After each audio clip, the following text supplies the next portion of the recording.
I'm Jyri Raitasalo, and you're watching the Break It Down show. Yeah, this is awesome. We've not chatted for a little while, and so much has happened in Europe since the last time we talked. I guess I would ask you first, what are your thoughts on the state of Europe with a war going on and your neighbors just to the south also having a pretty significant conflict? What are your thoughts, Jyri? Well, the security situation has gotten worse, a really lot worse during the last couple of years. I think there was a longer trend, but the last 2 years have been really difficult. And, it's not only about the new threats emerging, it's also kind of the defense capability that we see available in Europe. That also gives some kind of headache to me as well. So I do think that, we are living hard times now, and Europe is in the middle of it. Have we seen the worst of it for Europe, do you think? And obviously, look, prepare for change, right? Like the next change. But right now, today, in this instant, have we seen the worst of the current European conflict? Well, there are ingredients that are existing that could make it worse. Of course, quite a lot of depends on what happens in Ukraine.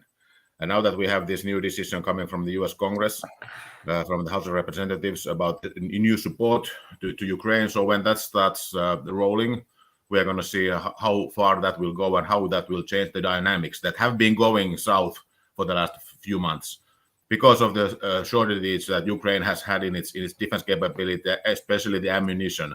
So let's see how this plays out in the next few months. What kind of an effect is it going to have? But things could get worse, and that is kind of the difficult part of this equation. The things getting worse, things certainly is possible. How do you all see the Europeans, Finns, however you want to classify it? How do you all see America as a partner? And we have an election coming up here in about 6 months. So, how do you guys see us as a world partner? Well, when I look at the United States as a Finnish military guy, I look at the United States with respect. I look at the capabilities at your disposal, second to none. The United States is the only global military power in the world. So I do think that, there's a high respect in Finland and in Europe for the United States. Of course, politics is politics. There are different kinds of currents. And lately there have been some kind of signals that people in Europe and in Finland have been worried about. But I think that the latest developments in the Ukraine aid has shown that, when things go really, really kind of difficult or when they get really important, the decisions will be there. So I do think that, people are a little worried, but they are still confident that we can work together, the United States and Europe, to solve problems that touch both of us, all of us. Yeah. I hate to say ask about, when you see our politics, right? We tend to careen left, right, back and forth. Is there a preferred era? Do you guys prefer it when we're more on our Democratic Party side of things, or does it matter to you guys at all? Is the Republicans? Is there any problems with either party from your guys' point of view? Well, I think that your system is based on the two-party system, and I think that you need them both and we need them both. So I wouldn't kind of want to put some favorite positions to either one. I do think that Europeans and we Finns we need and we are willing to work with both parties. But I think that you need them as well. I think to have a balanced political system that is two-party based system that you have, I think that the kind of the healthy relations within the parties and between the parties is really important. Yeah. Okay. No, that's fair, and you're right. Like no matter who's in charge or who's dominant, and even sometimes it's split, right? Because our different houses will be disagreeing each other, and it's very complex. Yeah, but it's complex for a reason, and I do think that the kind of the founding fathers and the amendments ever since they have done a kind of in a way a good job of trying to preserve democratic system. Yeah, no, I agree. It's supposed to be, we're by design at our worst, just a rolling gunfight. We're not going to get along, but that also protects us from ourselves and our willingness to let's make this change, go this way. And then it turns out like it's hard to do that. And so we're sort of forced to go down this middle path. Yeah, and especially when we think about security and defense matters, you can't make U-turns. It's just impossible. So I think it's really a necessity to have some kind of a longer term trends where the parties can actually cooperate and when they can share views. I think that is really important, and dialogue is the only way to do that. How do we separate Ukraine from Russia culturally? I mean, one of my critiques, I'm all for supporting Russia. I mean, Ukraine. I'm all against, Russia invading a sovereign nation. I don't want to see Russia continue to expand. So let me say that as a preamble. But how do we separate the nature of these two countries and the amount of corruption? And I'm sure you're aware of this, but my audience may not know. A lot of times, court cases escape Ukraine because the court system is so we'll just say corrupt, just be honest about it. And so that a completely different decision will be found in the European court, not necessarily enforceable in Ukraine until someone outside is trying to interact business. There's a lot of problems here, right? And we're constantly seeing people taken down. The next time Zelensky takes money for his own well-being will not be the first nor the last. How do we separate these two things that are so intertwined with how they do business? Well, I think there are quite a lot of ingredients of what you just asked me. First, about kind of the separation, the cultural separation, and going back to history. You can always pick your story of history where your own nation or whatever you are driving for or whatever you're trying to promote has a kind of a premium view, or you are focusing on some good aspects of your own. But of course, that's normally not the whole story. And I think what is the Russian narrative about Ukraine and Ukrainians is a special case of this. Russia is playing its narrative so that it favoritizes its own policies and its own goals at the expense of the Ukrainians. Then the other question was corruption. I do think that there is a serious problem with corruption in Ukraine. I do think that they are doing a much better job than the Russians are doing with corruption, which is based totally, in a way, the political system is totally corrupt. Ukraine has really serious problems, and I do think that they are trying to manage that. But it's a kind of a generational fight. Corruption is something that is deep rooted in the organization and the way people think and they act. So it's going to take some time. But when I compare Ukraine and Russia, I see a positive signs, a lot of positive signs actually in Ukraine, and practically none when I look at Russia today. Yeah, no, that's fair. The other thing that I notice about the whole European thing that we don't quite get here in America is how intertwined you all are. Moscow to Tehran is less than 2,000 miles. From where I sit in Orange County, California, it's about 2,000 miles to Chicago, right? I can drive there in, 2 days, right? Relatively easily. And, you guys are not that far from any number of states. Granted, you have a water barrier, and that makes things a little bit more difficult, but Israel to Rome, also 2,000-ish miles. Israel to Turkey, like me going from Southern California to the Bay Area, right? These aren't long stretches of road, but all this conflict is just bottled in there. Am I making too much of that proximity? Well, I think proximity matters. Proximity matters, especially when we think about military operations. And when we're thinking about whether it's Russia or some other state that is thinking of invading or starting a war against another state, I think land borders they are really important. So you are not making a fuss about this at all. I do think that they are really important.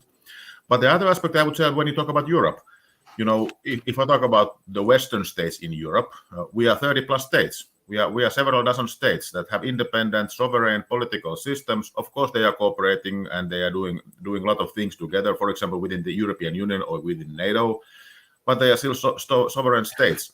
So they do their own decisions and they do their own strategic calculations, which means that there are many different kinds of strategic interests that you need to kind of combine. And you will never get the perfect solution or a kind of optimum solution that will serve everybody 100%.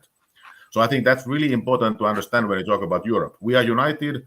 We are kind of intertwined geographically, as you mentioned, but still states have their own political dynamics and interests, and they are seeking to kind of advance those. So it's not an easy game. If it were, we would have solved several problems already, but they are still there. That's so true. It is not an easy game.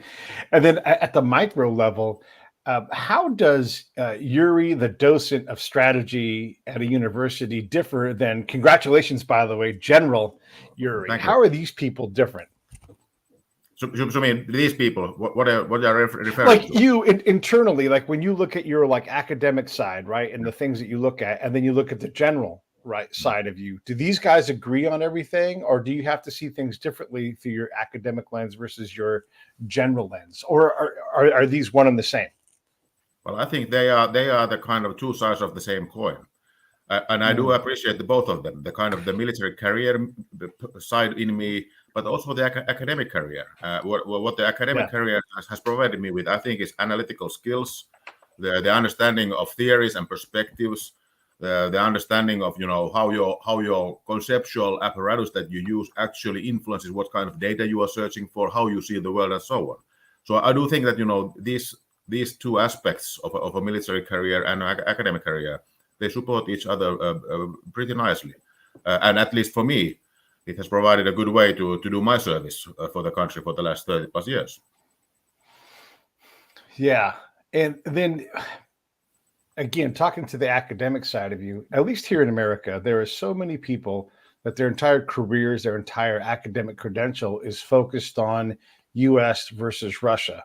And so we almost kind of push and put inertia into this because, everybody, and I know this on the staff side and everything else, but everybody has their baby. They're like, watch out for Russia, watch out for Russia, watch out for Russia. And then all of a sudden here comes Russia obliging. And they're like, I told you. And it's like, you've been saying the same thing.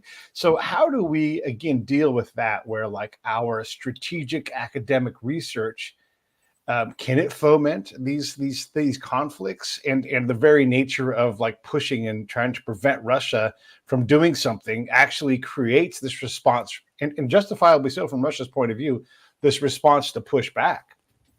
I think this kind of thing that you are now describing, this in a way a problem of leadership, is there in the academic world, and it's in a similar fashion. It's also there in the military world. In the military world, you have the intel guys, you have the ops guys, you have the comms guys, and you have the planners, you have the cyber guys, and everybody has their own baby, of course, because that's what they are supposed to be doing. So they bring their own kind of their own view, one small portion of reality to the fore, and they are making the most of that. And the same goes for the academic world, as you just mentioned. So for me, what this really requires in the military, and I would also say in the political life, vis-a-vis the academic professionals, you need really good intellectual generalists, leaders who are not driven by single agendas or single perspectives. And I think that is kind of the real mark of a good leader, to be able to look things from different broad perspectives and put these expert opinions and expert presentations into larger perspective when defining goals and strategies, how to trying to achieve the goals that you have been setting. And that's difficult, that's really difficult. We are not covering simple topics here. No, that's good. Going back to the commander side, and the guy who advises the commander, right? Because you're going to fill both those roles in your rank. How do you protect yourself, your commander, your unit from getting wrapped up in a great sales job from the academic that's like, watch out, here comes Russia. And I'm using Russia as an example just because they're a great adversary, right? It's great. And there's all kinds of legitimate reasons to study this, but how do you balance that? Like, that's too much focus on Russia, not enough focus on X or whatever the other thing's going to be. How do you temper your own? How do you become that person you just described? How do you become removed from all the excitement and try to make the best decision or give the best counsel to your boss? Yeah. Well, I think Finland is one special case among several concerning Russia, as we have a land border of 1,300 plus kilometers with Russia. We have fought several wars with them in the last century. So in a way, kind of from the threat perspective and a military threat perspective, if there is an agent or an actor in the world that we in the Finnish military think about when we think about defense and deterrence, it's Russia. So that is the kind of the place that Russia holds. But then, of course, we have the other side of how do we achieve our goals? What kind of capabilities do we need? How do we secure the country? And of course, this requires what you are telling me about. How do we put different aspects or different aspects of our capabilities and prioritize them? And I do think that that is, you have skilled people. You really need analytical guys in the staff organizations when we're talking about military organizations, and you promote the best to the positions when they are where they are moving forward with the kind of preparatory work, so that the leaders can actually make the decisions. And of course, it's quality of leadership as well. So I think that a system that appreciates analytical skills, appreciates kind of intellectual approach to decision making is something that we need those guys to be moving forward. So I think it's about nurturing officers and military personnel from the beginning of their career with constant analysis about their skills and their future potential, and then promoting the right people ahead of their age group in a way. So I think that is what you are asking is a mixture of tools that you need to have. Yeah, but the Russia is, in a way, for Finland, it is a special case, and I can see there are many countries in Europe that don't see Russia in the same way because of they don't have the same proximity, geographical proximity, and the historical experiences that we in Finland do have. When you look at Russia's capability and how, I'll say, poorly they maneuvered a lot of their things, and their logistic system it's not Western. They have a lot of mistrust, and they struggle to put the right kind of petroleum product in the right kind of place to keep rubber updated. I mean, they had a lot of problems. When you see tanks driving down a road and they're still breaking down, like, that you've got an enemy or a foe that has problems. So when you watch Russia's armor trying to move into Ukraine and they can't take Kyiv, and you look at how that compares to what you guys have, and you do have a land barrier there, but it's pretty rugged out there, I imagine, depending on the time of year too. Do you guys feel more comfortable now that you've seen Russia on display and having some significant challenges internally and externally, or how is your guys' thoughts in Finland on Russia and your land border go? Yeah. For me personally, I think what we have seen during the last 2+ years, when the big invasion started in February 2022, I must say at this stage, it already started 2014, when Russia started a military conflict and a war in eastern Ukraine that was going on every day, and people were firing with artillery pieces and tanks every day for almost 8 years before the actual big war started 2+ years ago. But what I have been witnessing for the last 2 years is that Russia is not as capable conducting operations. The level of training is lower than at the general level than I thought. The level of corruption has influenced severely their equipment and their capabilities. So the standards are not as high as I expected. So in many respects, I think the Russia's operation has shown and that they are not as capable as we thought before the war. But on the other hand, I must say, during the last 2 years, they have been doing a lot of learning, and they have also shown kind of the ability to implement changes quite fast. The third point I would say is that their lack of kind of they don't actually respect human lives, their own soldiers, and nobody on the battlefield practically at all. So I do think that that is what I find really hard to believe, that actually military can behave in this way and kind of treat their own personnel the way that they actually do. So they don't need to spare personnel or at all. Their military people, they don't count as people. It's just kind of capability that can be sacrificed for minor gains. So that will be kind of the third big lesson from that war. And fourth lesson is that mass matters. This is an attrition war that we are seeing, and mass matters. And Russia has the mass. It still has quite a lot of old equipment, but still equipment that it can put on the battlefield. So it is going to be hard for Ukraine, even with the new weapons and ammunition that will be on its way, hopefully pretty soon, to help the kind of the problematic situation that they have faced for several months now. And one of the things that we're having the discussion here, and it's significant in terms of Ukraine's survival, is whose job is this? Is this Europe's job to support Ukraine with the Americans helping, or should America be leading the charge? It's a thing we struggle with on why are we doing this? We have our own problems here, right? And if we're spending $50 billion like we just did to send aid, we can all ask ourselves, and I'm sure you guys must do the same thing. How much is too much, and should we be helping our own people?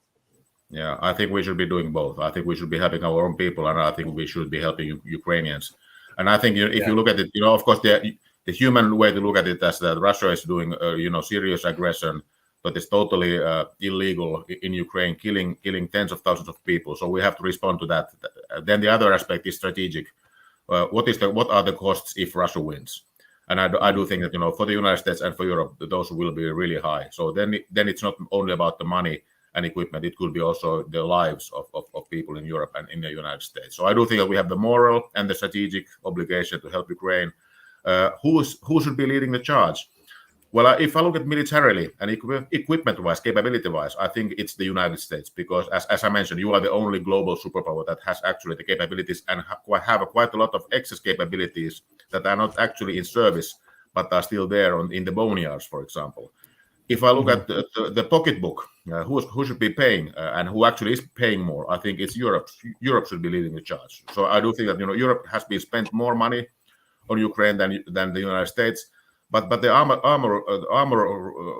kind of facilities or storages are not that full in Europe. So that's why I think that Europe should be spending quite a lot of cash and money to support Ukraine. But military-wise, it's going to be the United States for some time. I do think that European states are trying to gear up the procurement and production of defense material. But everybody knows that starting a new line to produce, for example, tanks or missiles or whatever, it's going to take some years. So there are no quick fixes in producing new ammunition and new military equipment, unfortunately. Yeah, unfortunately. And then looking at the Navy side of this too, we see China trying to, they're continuing to expand their naval presence, and they're a significant foe too. So we have to look 2 steps ahead and go, do we need to build more naval shipbuilding? Because look, if you want us to build new ships, we are going to get mad at ourselves and fight ourselves. I'm talking just Americans here, and we will disagree. And in about 25 years, we'll build a new ship of the line. It will take forever. And then it'll deploy and we'll be like, this thing's a mess. So we're not a reliable, in so many ways, we're not a reliable Navy, and yet we are the dominant Navy in the world. So how do you guys deal with and is China a threat to Finland's or Europe? Well, I think, when I first look at the United States, America, you made the pivot to Asia about a decade ago. It's actually more than a decade ago. This kind of political move that actually got a little bit more concrete maybe 5+ years ago with the Trump presidency, and there has been a kind of ongoing discussion. But I don't think that the Americans agree what are the right steps to do vis-a-vis China, and I don't think that Europeans, as I mentioned, 30+ states, they don't agree exactly of how to interpret the potential threat emanating from China and what should be done about it. So I do think that people in Europe, political leaders and military leaders, are aware of China, how it's supporting Russia now in Ukraine, and what could be the kind of potential future implications of that support to Russia and China's own actions vis-a-vis Europe and the United States. But there are no clear guidelines. Nobody can tell you that you only have one kind of a reliable way forward and you should implement that. If somebody tells you there's only one, he or she is lying, because there are several possibilities that we can discuss, and they are competing against each other. But I do think that it is a kind of a growing discussion also in Europe. It's not only military, it's also technological, it's also economic, kind of competition and conflict with China in the future. Every answer you give, it's like, it's complicated. Let me explain. yeah, well, it's complicated. Even if we have simple theories, but the reality is complicated. Yeah, no, and this is one of the things I love about explaining on the show is it's easy to look at military people and think, they're dumb. Then it turns out everybody in a brigade staff room has a master's degree, like the entry level to talk at it's just, there's a lot of complexity in this. How is Europe balancing its culture, the good things, the introduction of immigrants in And then with this looming monster of Russia trying to decide how dangerous it is. I mean, it's easy to get so focused on war and killing and everything else, and you lose track of the fact that, oh my God, we're participating in killing a lot of people. How do we balance the and you guys in Finland are so great at this. How do you guys balance the happiness with the required horrors of war? Like how do you do that personally? How do you guys do that as a nation? Yeah. Well, if I look at Europe first, I think that the kind of the good things and the prosperity in Europe has been based on the notion that there has been no war. And I think after the Second World War, the European Union as a big peace project was really kind of important tool to bring us that. So you are right. I think so. You are right. Quite a lot of our energy must be focused on preventing war. And I do think when I look at Finland, after having said that, I think quite a lot of what we have done in the field of defense has been no more war. So we have to be prepared. We have to be strong enough. But of course, we have no need to be aggressive. So I do think that it's like having a big stick ready in order not to be able to or have to use it in the future. Yeah. And that's why I see, for example, Finland joining NATO more than a year ago. I see this as part of this policy of getting kind of into a family of now 32 member states acting together in order to prevent war. So I do think that there are many things that we need to do in order to be able to stay out of a war and not kind of attract opportunism and military aggression when somebody, in this case Russia, sees weakness. Then about this happiness in Finland, I'm a little bit puzzled about these results. The happiest country in the world, but I do think that it must be a long tradition of that started, after the Second World War, of rebuilding the nation. Everybody was part of that, and then the kind of the building the society that everybody is an active contributor. And if you get bad luck, for example, you get out of your job. So there are some support elements so that you will get by. So everybody is a stakeholder in the society. There are no people left outside. And I think this is the kind of the main thing. We must be united. We will take care of each other, and everybody is an active participant in the society and an active stakeholder. And I would like to say one more thing, and it touches the military. We have general conscription. All the males do their military service in Finland who are eligible, who can actually do it physically and mentally. And all the females have the opportunity of joining voluntarily when they want. So, practically every household in Finland has a citizen soldier. And I think that's really important. We have a really tight connection between the society and the military. And every kind of family or household in Finland has a kind of also one could say a personal agenda, so that the military is taken care of, because it's going to be their loved ones who will defend this country. So I think everybody has a kind of an interest that we take our defense seriously. We have good equipment, we have good training, and we have good policies, defense policies and security policies. So that's why I think it's a kind of a very united front, which is really important. Days like this, when there is war next to our border.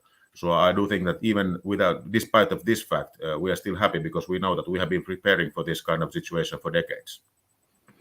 Yeah.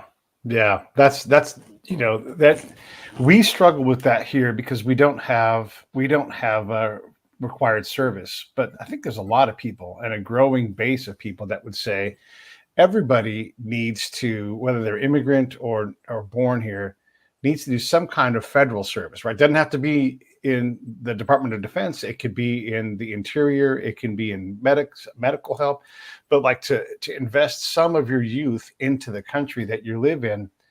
I think there's a growing need for that. And like you said, everybody knows someone who's working in these things. And so even if you go work for the Department of Forestry, you've had to sacrifice something to kind of pay into the system a little bit, but we haven't figured out how to deal with that. And so in our country, almost everybody knows veterans. We have a pretty loud presence and everything else, but how many people in a family have served in this modern generation? And it's a shockingly small number of people.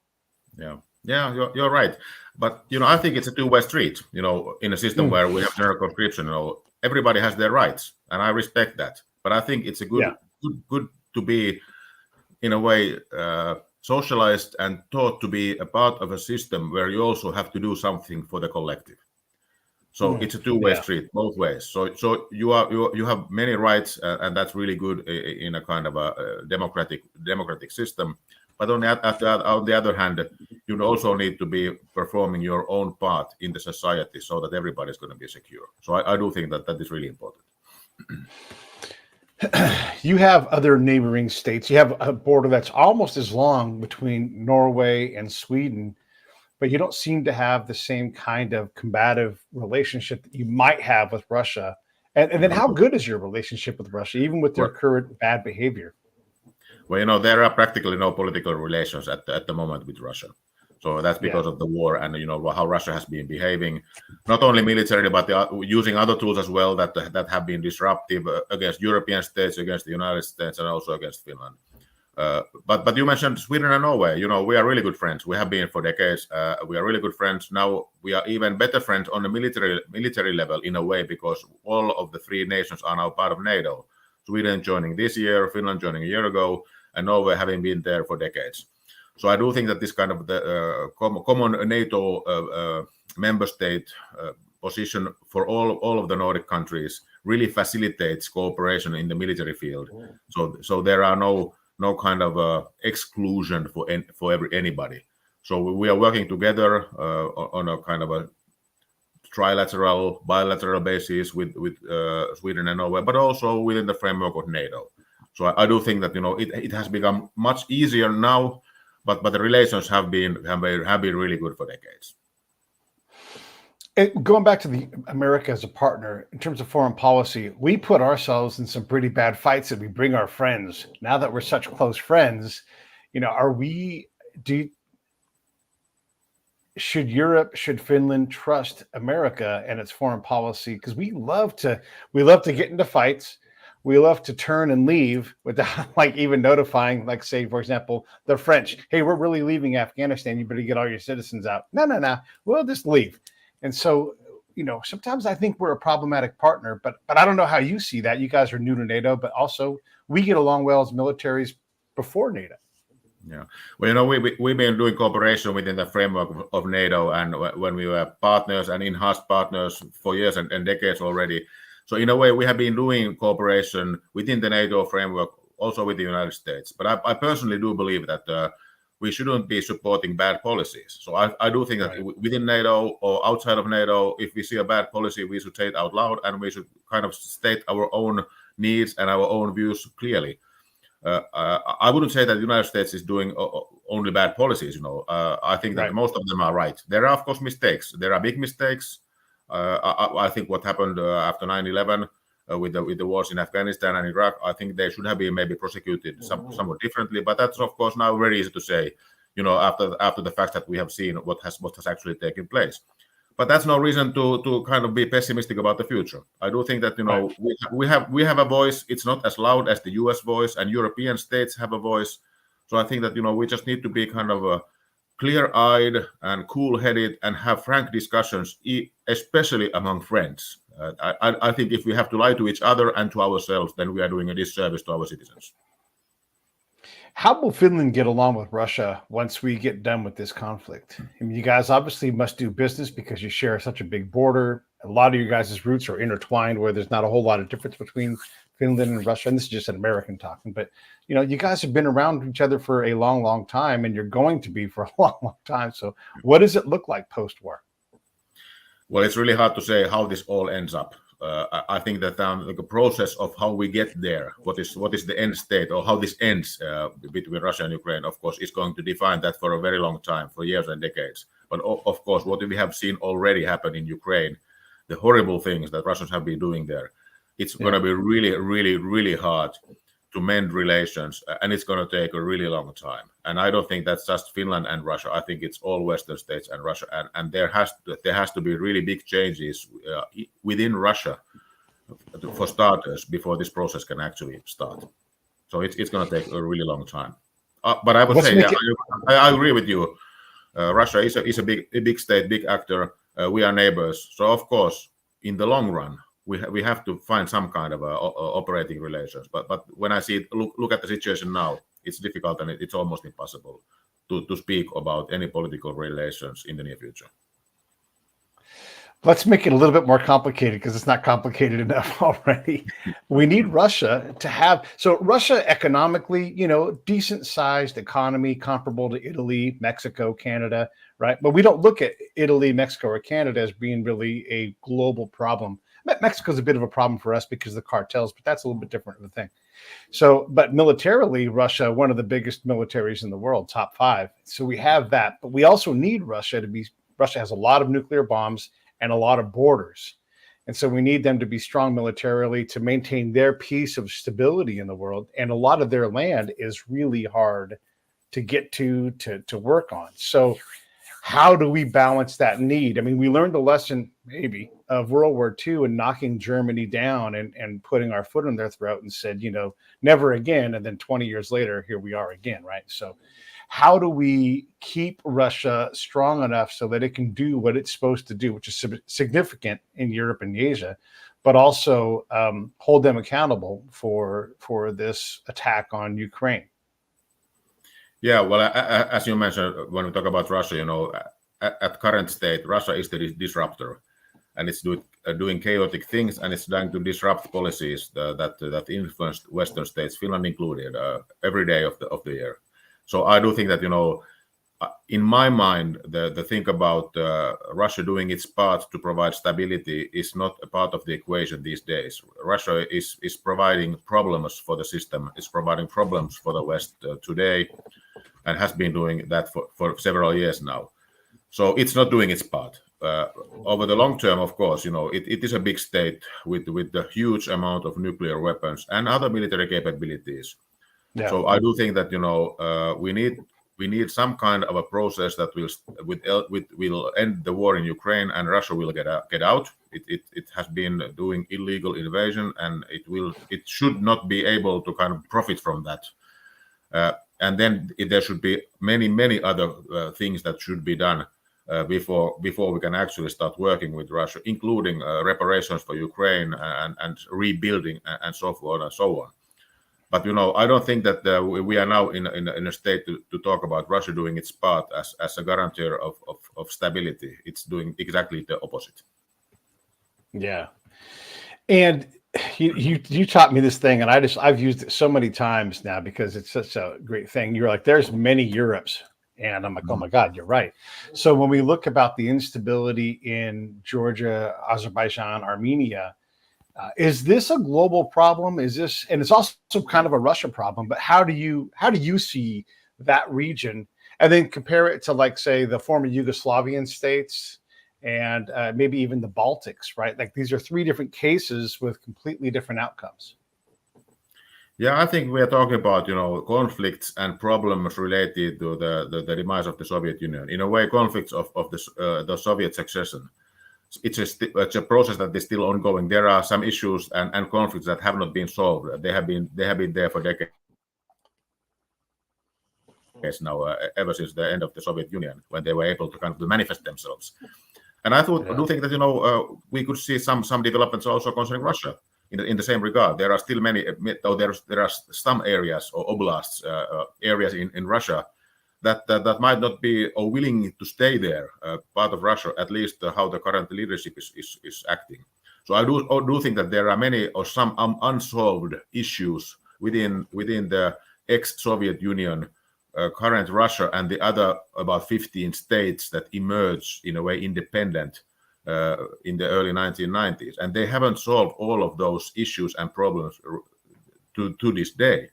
So we are going to see these conflicts continue, and of course they will also touch us in Europe and you in the United States in several ways. I think you will be interested in how several states are working together with China, because as I see that the American discussion, quite a lot of what you're thinking about and putting resources and energies lately is about how to prevent China to emerge as a dominant actor in Asia. And of course in Asia, meaning also the areas that are next to Russia. So it's simple and it's easy, it sounds like. No, it's not easy. No. Nothing is easy in international politics and strategy. No. I want to get into Israel for a little bit, because it's fight And here in America, we like to say existential crisis, right? But every crisis for Israel in terms of military is existential. There are people that are trying to wipe them off the face of the earth. And they put this out on X, like the Iranian leaders will say, we want to irradiate all of your land and kill all of you, right? So we have to allow Israel to believe these things, but we also can't allow that conflict to bleed into Europe or Africa or Asia any more than they already do. So what are your thoughts in general on Israel versus et al, that region? And I want to caveat this too, is saying a lot of the region has calmed down its relations with Israel and to everybody's benefit. Jordan, Egypt, maybe even Saudi Arabia, once we finish all this fighting, it's a lot different now than it was, say, like when we were born. We're about the same age. You go back almost 60 years ago, and it was a completely different world. So talk a little bit about that part of the world in conflict. Well, I think, things were looking in a way that they were getting better before October 7 last year. And I do think that this war in Gaza has changed the equation, at least so far, and for the foreseeable future. And of course, quite a lot of how this will play out is contingent about what's going to happen next around Israel. And yes, you mentioned that there's difficulty. Just look at the size of Israel and kind of the opposing forces in a way around Israel. You're right. If you look at kind of a military strategically, this is kind of the situation that is dire in a way for planners and the people who are actually in command. And then, of course, I think there's also the question about how do you defeat terrorism. And I think this is a really kind of tough question. I think you Americans and we in Europe have also many experiences in this regard. For me, one of the big lessons is that it's not only about the use of military force. You will never get rid of terrorist threat using only the military tools. I do think that you need other tools as well. They are political and economic and social and the welfare and all that. So it's a kind of a mixture of strategic and internal security policy implementation, and it's really hard. And as you mentioned, there are so many actors also outside states or states other than Israel that are involved in this, and they all have their strategic interests. And finally, just to mention, kind of describing the problem, this has been ongoing for decades, as you mentioned. So when you have kind of conflicts that are built into the system, everybody is hardwired, and when they're born, they get into this conflict mindset from the start of their lives. So it's really hard to get out of this mindset that this conflict between these states is normal and it's everyday. So there are many obstacles. There will not be any kind of a positive development coming out anytime soon. It will take time. It needs to be a process. Of course, we also in Europe and in the United States need to be facilitating this process. I don't have the kind of a magic solution how that's done, but I do think that avoiding escalation, avoiding new military strikes sounds like a good general plan. There are, of course, whenever you look at the details, there are good reasons to do X, Y, and Z. But on a general level, I do think that avoiding violence facilitates political settlement and outcomes because they are the ones that we need. I don't think this conflict in the Middle East is so complex and so long term. It cannot be solved by brute force only. That won't just do.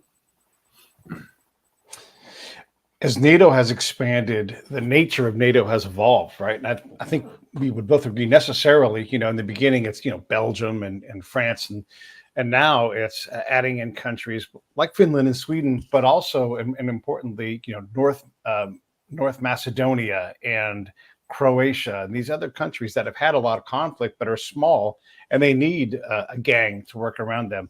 Is there a scenario where we include Israel into that to get to establish formally like a level of, because even like when our president says we back Israel, boy oh boy, do the anti-Semites and the people that hate Israel in general come out.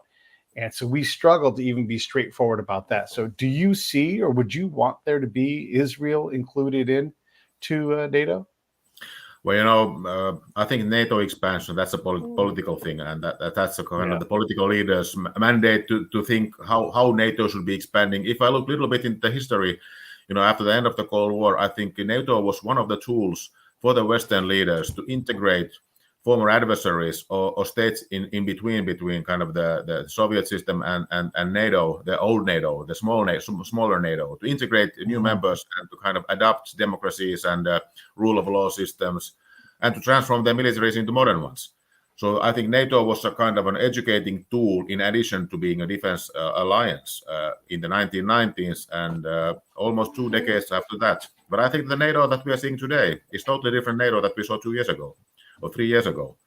So NATO developed into an out-of-area, in a way, crisis management, counterinsurgency, fighting also terrorism in many ways, or at least NATO states were doing that.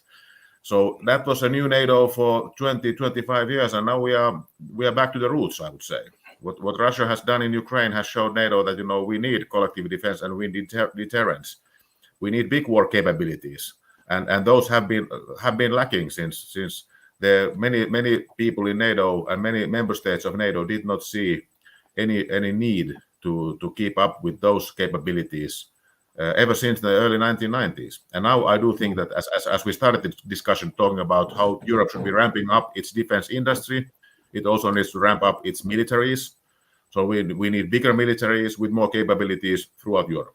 And I think that this is on its way, and we are going to see the results starting at the end of this decade and in the 2030s. It's going to take time. When you see the newer countries that have been added, and we'll just pull Sweden and Finland out of this, there's a lot of countries that have had conflict, right? And so this can be a stabilizing, we'll call them mid-tier country, like a Bosnia like Croatia, that should be doing great, right? All that coastline is gorgeous. It's a vacation spot.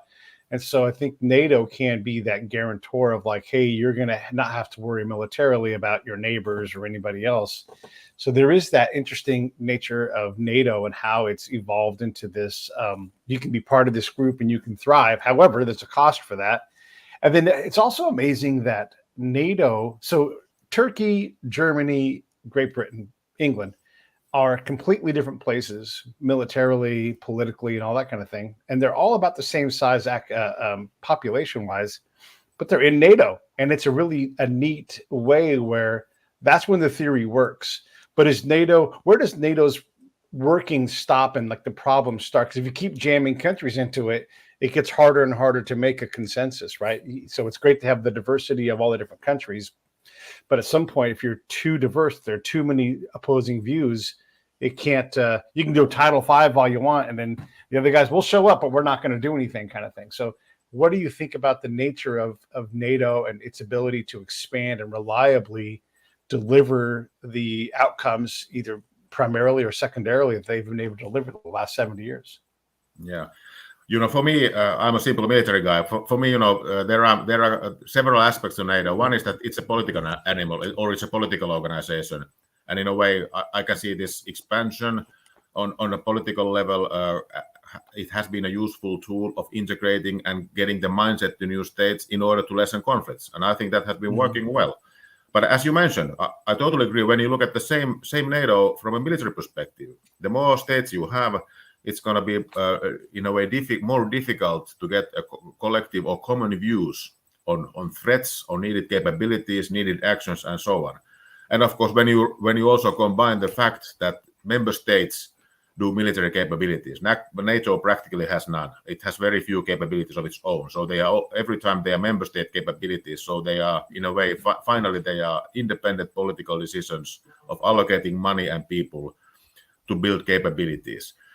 So this makes it really hard militarily. So I can't give you what is the right amount of member states, but this balancing act of the political nature and the military nature is difficult, and the leaders have to think about those every day. And I do think that the way that our security environment has developed during the last 2-3 years, especially with Russia's attack against Ukraine, have also maybe changed a little bit of how we see balancing this political and military sphere. Maybe we were more political, or NATO was more political in providing security for the last 30 years after the Cold War ended. And now I do think that we are seeing, or we should be seeing, some kind of military more kind of important military focus on NATO.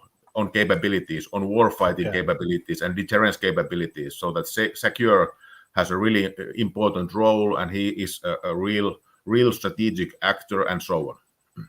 Yeah. Turkey, I think, is the most complex member of NATO because it's, it borders the European, Asian continents. It's predominantly an Islamic state. I'm not saying it's a theocracy, but its root is in Islam. And so a lot of its neighbors and trading partners that go down that end of things, we can put them in a bad spot if we start using them as a launching platform. America has a big air base there that we can use, and they let us fly over to go do things to the south of them. And that puts them in a pretty rough position. And Turkey is such a complicated place. Do you have thoughts in general on Turkey and its role the next 10 years? Well, I do think it's really importantly located strategically. Whether you look at the conflicts of today or whether you look at conflicts that have been ongoing for the last 10, 20, or 30 years in the Middle East, and also the war in Iraq, that started 2003. So yes, it is in a complicated spot. It is a big state that has its own security interests, and of course they are not all aligned with other member states of NATO on all aspects. So bringing Turkey and other states into NATO, and when they do decision making, yes, as you mentioned, it is going to be tough. 32 nations, to be unanimous, you need a compromise, and of course here we come to the kind of the ability and the willingness of different states and state leaderships to compromise at all. That is really important if NATO is to function properly. Some of those states are really small too. I mean, just there's not a lot of people. I mean, let's say you've got a country of 3 million or less, right? And that's your population. It's hard to have a voice in a big conglomerate of countries. And that 3 million. I'm just kind of picking that number at random. Let me see here. I got a thing up here. 1, 2, 3, 4, 5, 6, 7, 8, 9. So about 10 countries have 2 million people or less, right? And so we're there to help support those guys, but they can only do so much in terms of provisioning and keeping out of everybody else's way. They're so small. Is it easier with the small states, do you think? Well, I wouldn't say exactly that small states is easy and makes no problems, and big states are the problematic ones. I do think that we have different kind of states that are differently located strategically and geographically, and many have their own strategic cultures that differ. We have so much different kind of states operating within NATO. So I wouldn't just look at the size. It is a factor, and it's especially a factor when you look at what kind of capabilities you can expect from a small state. It means small resources, it means smaller militaries, and it means a smaller contingency of capabilities for Article 5 operations, if we ever going to need those within NATO. Yeah. Do you want to talk about modern technology? We've got AI, we've got drones. You and I started talking kind of like when the multi-domain conversation was going on in earnest, and now we're seeing fights that look like old fights, but also fights that look like modern fights. I mean, I've been saying that war has been democratized. You can get a little bit of software, you can get a fantastic scope on the open market, and be a sniper that can shoot 2 miles away. If you're a tank commander and you got some farmer that's got about $1,000 extra, look out, man, because that's the reality, right? Is that the war has changed a lot. So what are your thoughts on the modern nature today, right now, of where war and technology are at? Well, I think you are totally right. This democratization of violence or warfare, that is fun trend that we have been seeing. But on the other hand, when you look at the longer trends, I think technology has been one of the key drivers in warfare, for ages.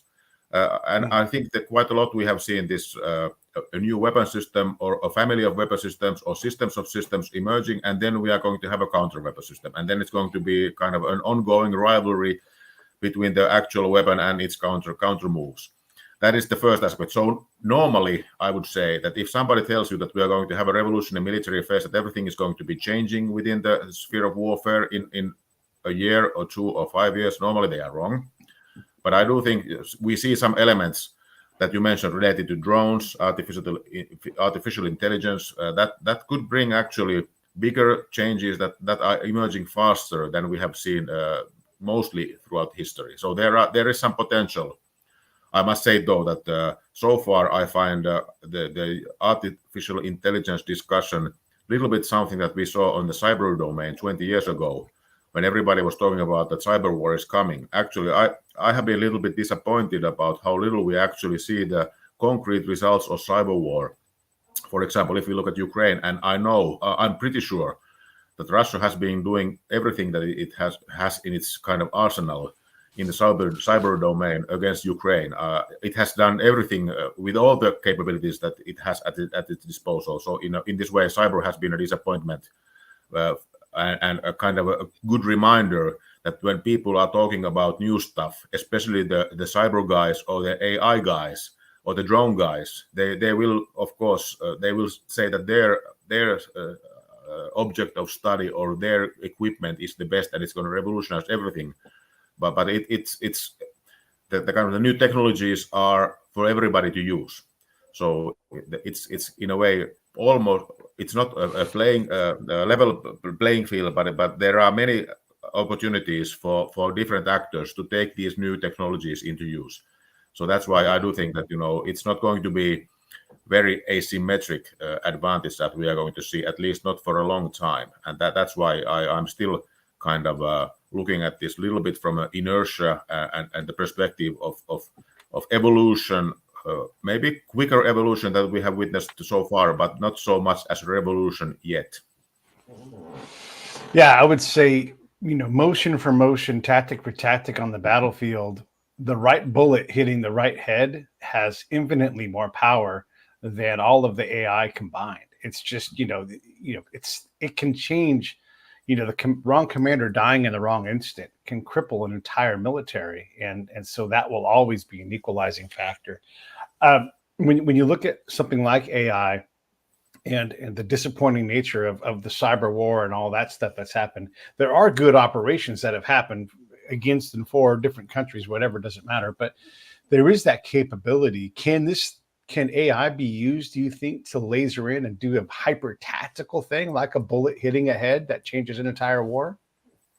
I do think that, yes, that the militaries and defense industries is doing their utmost at the moment to bring about new capabilities that are based on AI and other new technologies.